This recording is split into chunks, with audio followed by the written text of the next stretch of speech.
Quand j'étais enfant, j'étais un mauvais élève. J'étais un mauvais élève parce que j'avais peur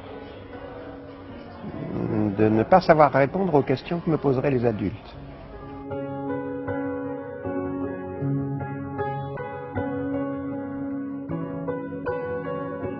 Et toute cette peur de l'enfance est devenue une connaissance.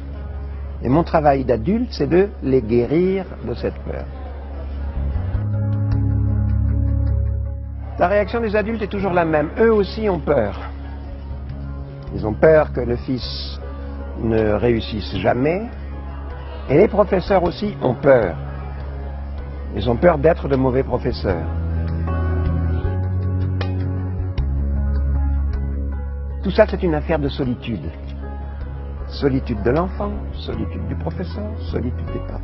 Très bien. Il faut casser cette solitude. Pédagogiquement, comment tu casses la solitude? En créant des projets communs, où tout le monde est impliqué. Par exemple, pour l'école, un des projets communs, c'est le théâtre.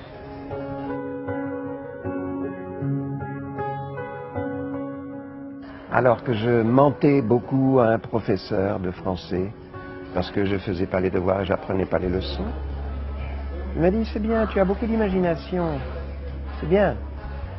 Maintenant, au lieu d'utiliser ton imagination à fabriquer du mensonge, écris-moi un roman. Donne-moi 10 pages par semaine. Je ne te donne plus de rédaction à faire, je ne te donne plus de leçons à prendre, tu fais juste ce roman pour moi, 10 pages par semaine.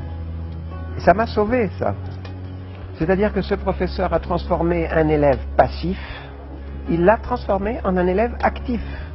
C'est-à-dire qu'il écrit un roman.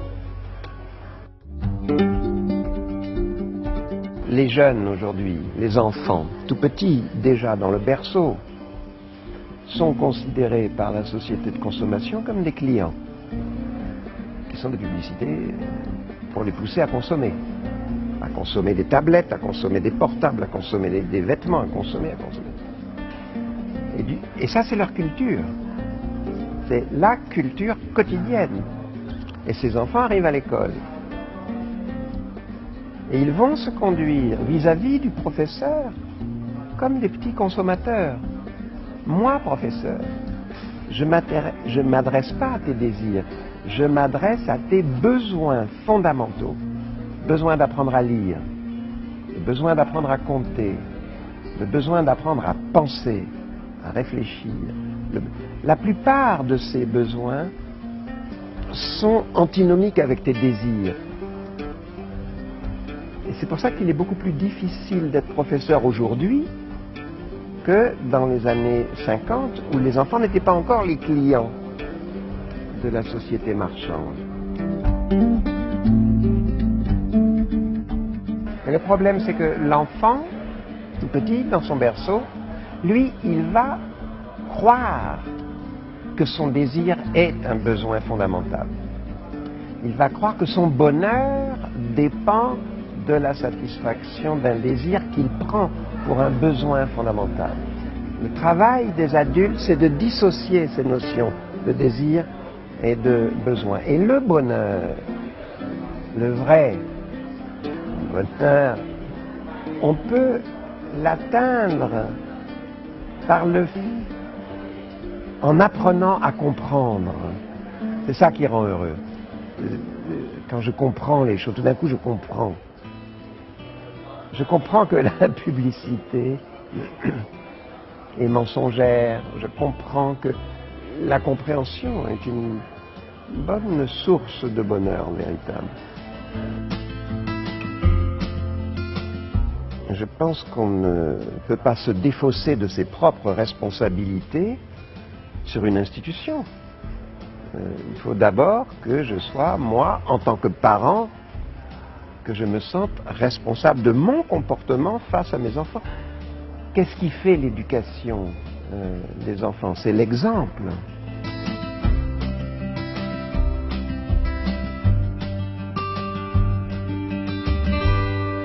Il faut dire aux jeunes que contrairement à ce qu'on leur dit, l'amour rend intelligent. Au fond, tu as trois types de personnes. Tu as les passeurs, tu as les gardiens du temple, ceux qui considèrent que ce qu'ils savent, c'est leur propriété privée, que les autres sont indignes de le savoir. Et puis la troisième catégorie, c'est ceux qui s'en foutent. Incultueux. Donc le passeur, c'est celui qui prend en considération sa propre culture et qui sait que ça ne lui appartient pas, que ça peut faire le bonheur des autres. Si je t'emmène voir ce soir un film que j'ai adoré, tu vas être heureuse si toi aussi tu l'adores. C'est ça, déjà, être passeur. Mes enfants, c'est très simple. Ce que vous savez, ce que tu sais, ne t'appartient pas. Ce n'est pas ta propriété privée. Elle ne fait que passer à travers vous. Et une de votre raison d'être sur Terre, c'est de partager ça. Arrête d'avoir peur, sois curieux. Sois curieux. La curiosité est un bon remède contre la peur. Sois curieux, ouvre-toi, sois curieux, sois curieux. Oh oui, mais moi la réalité me fait peur. La réalité te fait peur. Fais comme Juan, photographie-la. Je suis nul en anglais. Je suis nul en anglais.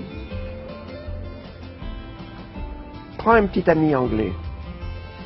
Tu vas voir, tu vas faire des progrès. Ça va t'ouvrir. Ouvre, ouvre, ouvre. Sois curieux. Ne te referme pas.